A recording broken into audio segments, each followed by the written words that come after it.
Zimbabwe, 2006.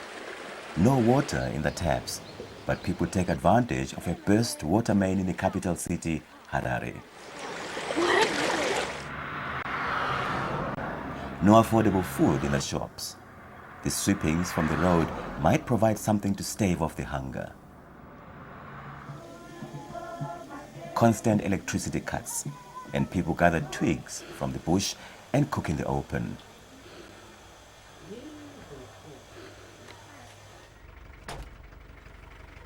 Chronic shortages of fuel for transport too.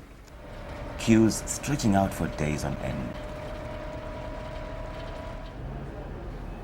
Essential services can no longer deliver.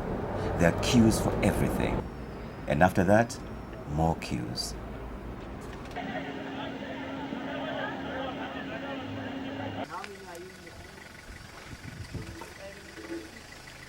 Healthcare is now only there for those with money. Medicine is scarce. Money itself is scarce. But most of the banknotes are only worth a fraction of the cost of printing them. It is play money. Against this background of crippling inflation, spiraling unemployment, and general social decay, on the 13th of September 2006, the Zimbabwe Congress of Trade Unions, the ZCTU, called for a countrywide demonstration to protest the dramatic economic decline. The police refused permission for the demonstration in all but 3 of the 34 targeted urban centers. Roads were sealed off by huge numbers of police details. Harare all but came to a standstill. The leadership of the ZCTU defied the police ban and in Harare marched for about 15 seconds before being stopped.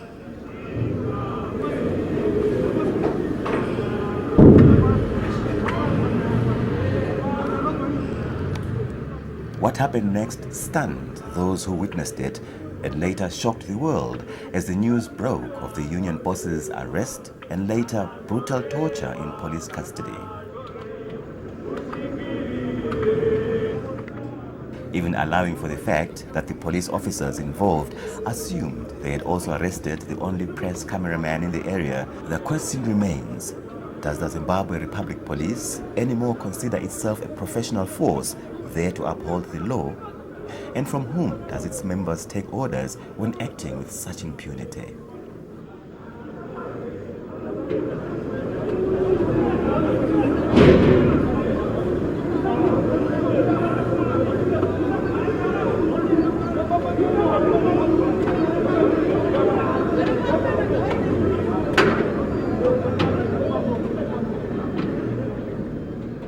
One thing they emphasized over and over again is that they were trained not to prepare dockets but to kill.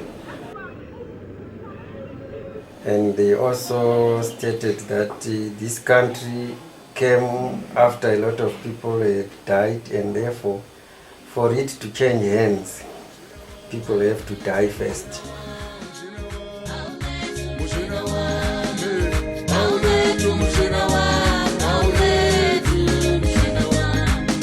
Is it about those who carried the guns?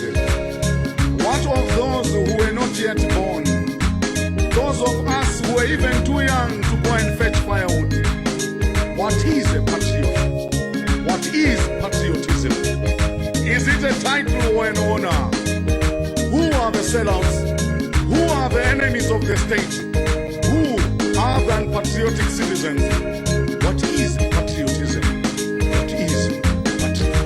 What is patriot? Mshinawa, Mshinawa, Mshinawa, Mshinawa. During colonial rule, the police often performed their perceived duties of quashing dissent and opposition with fervor and brutality.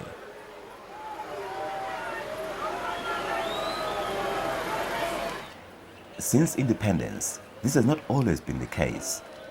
Although certain branches of the ZRP were complicit in the Matabeleland massacres of the 1980s, The beatings, burnings and murders were largely committed by the Army's 5th Brigade and not the police. The first signs of serious disaffection with government after the Unity Accord was signed in 1987 was centered around the student movement protesting against corruption and the introduction of a de facto one-party state. The police quelled the demonstrations with tear gas, sometimes heavy-handed. But there was provocation on both sides.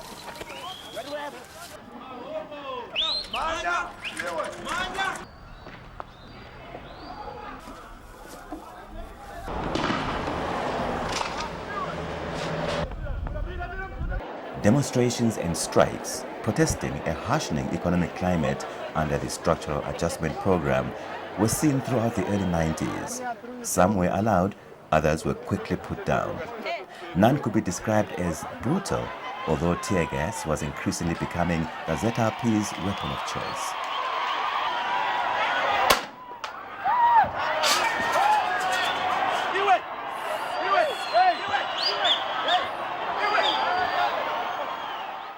There was, however, a discipline seen in the force that checked and controlled maverick actions by individuals.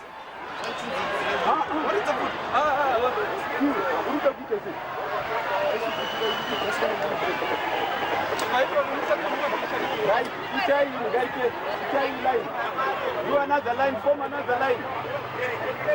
Form line here. Form another line here. Form another line. The Churu Farm eviction exercise of October 1993, a politically motivated cleanup operation, was overseen by heavily armed police. Human rights organizations, lawyers, and the press were all kept out despite a court order ruling the evictions illegal.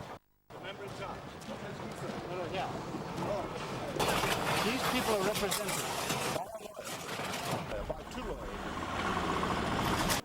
They are not even allowed. We've been told, they are given instructions not to allow you, members of the press. I'm just filming him, that's it. You're going to park your car and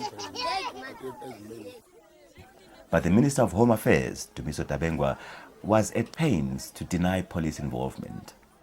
It is a figment of your own imagination. I have stated categorically that no one has yet been evicted from that farm. They were abusing people. What did they do? They said you must take all your belongings within 30 minutes time. There is no one who has come out with evidence of a policeman giving orders to the people at Chulu Farm to get out. Now they've been chased again. The policemen just came at 3 o'clock. They ignored the court. When the police came, we are just forced to push out. And they say that if you do not push out, all your property will be damaged or destroyed. The minister was telling blatant lies, demonstrating perhaps the state's desire not to be seen as oppressive or using undue force.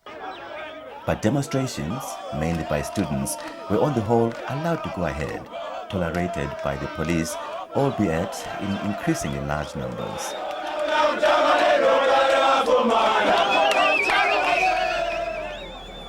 The fatal shooting of innocent civilians in police crossfire in 1995 sparked more demonstrations in Harare. These were suppressed with increasing ferocity. As opposition to the state escalated, so too the police force's reaction to it became more forceful.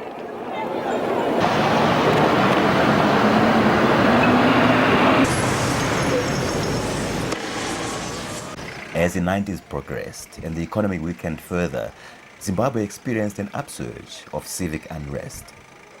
At this time, civic society was at its strongest and most vocal, but the police response to it was more and more hostile.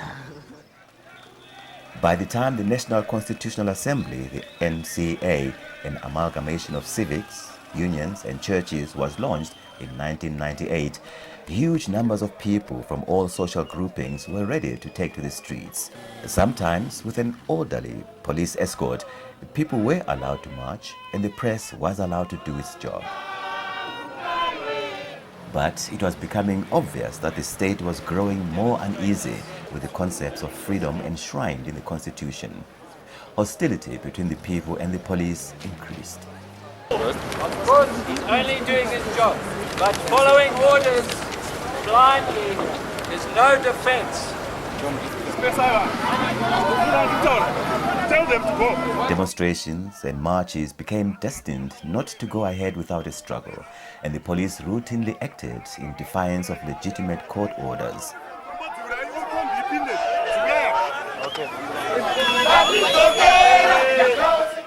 Increasingly, excessive measures were used.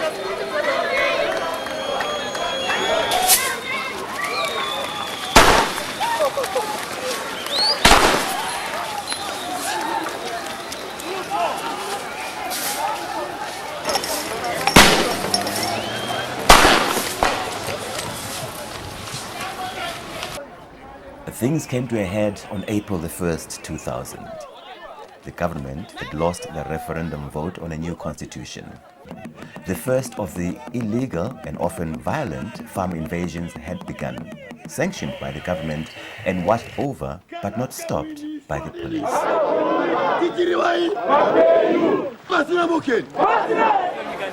In response to the upsurge of violence against all those perceived to be in opposition to the state, the NCA, political parties and churches called for a peace march. It was at first stopped by the police, who once again refused to recognize a court order permitting the march.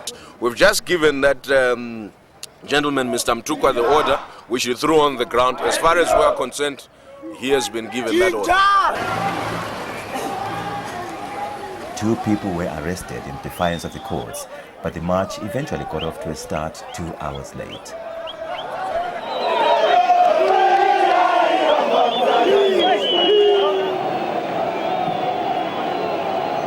This was only after a large group of war veterans and ZANU-PF supporters had armed themselves with sticks and clubs and swarmed from the ZANU-PF headquarters into town to attack the peace marchers.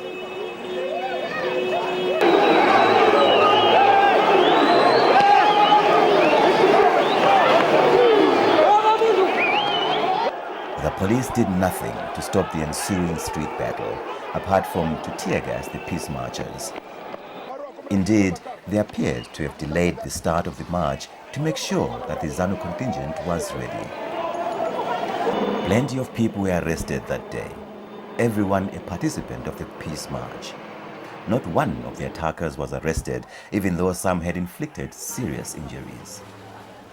The message was clear, and the April the 1st, 2000 peace march was the last such mass demonstration to be seen on the streets of Zimbabwe. 2000 and 2002 were both major election years in which it seemed that the opposition movement for democratic change would pose a serious threat to the ruling party of Robert Mugabe.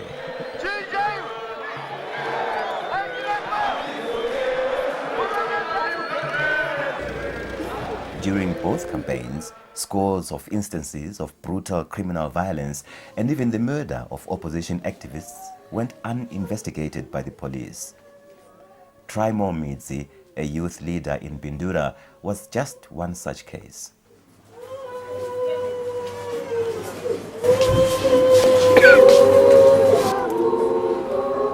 Patrick Nabanyama, an MTC polling official in Bulawayo, was kidnapped on the eve of the elections by known ruling party members. Let's have a peaceful march, let's have an orderly march, and let's remember this is a serious and solemn occasion. His memorial march was held 1 year later in Bulawayo, uninterrupted by the police.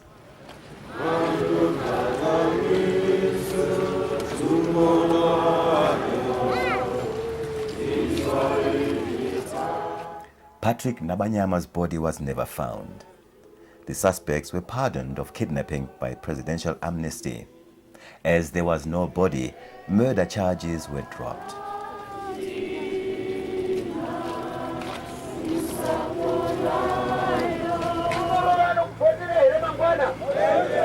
Throughout the elections of 2000 and 2002, the police displayed great diligence in preventing the opposition from gathering and campaigning. Now the police, they were trying to avoid this rally to be held. The police have been beating people, using tear gas, telling people to go back to their homes. Many were arrested for doing what their counterparts in the ruling party were free to do openly. The introduction of the Public Order and Security Act, POSA, in time for the presidential elections of 2002 gave the decision to allow or deny permission to hold rallies and meetings entirely in the hands of the police. The scores of opposition rallies were banned and violently dispersed. So what they did was they stopped that rally and heavily assaulted two of our youths. It's a fascist law. Why should we be given permission to exercise our democratic right to freedom of expression, to freedom of association, and to freedom of movement, which are all constitutionally guaranteed? The thousands of arrests under the Miscellaneous Offences Act and POSA were designed to keep people who were not loyal to the government off the streets. By locking them up on bogus charges, by taking away their ID cards and so forth. Only 13% of all POSA arrests ever came to court, and only a staggering 0.2% resulted in conviction. It's some sort of thing that happened in the late 70s when Ian Smith was in the late summer of the political life of that regime. So we are not surprised at all. Opposition activists were not alone in being silenced by arbitrary arrest and detention. Journalists protesting the bombing of the only privately owned daily newspaper, the Daily News, were prevented from marching by a police force that outnumbered them 4-1. The police have now given us 5 minutes to disperse or unleash tear gas orders. New and tough media laws introduced over this period resulted in many journalists being detained, denied press accreditation, and some foreign correspondents being deported. A prohibited immigrant, I'm being deported now, I'm going directly to the airport. This is not the action of a government that is confident in its own legitimacy and it is afraid of a free press.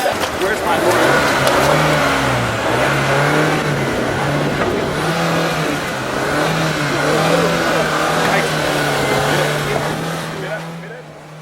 With the subsequent closure of the Daily News, scores of journalists have joined the swelling ranks of the diaspora, and much of the police action on and off the streets goes unrecorded.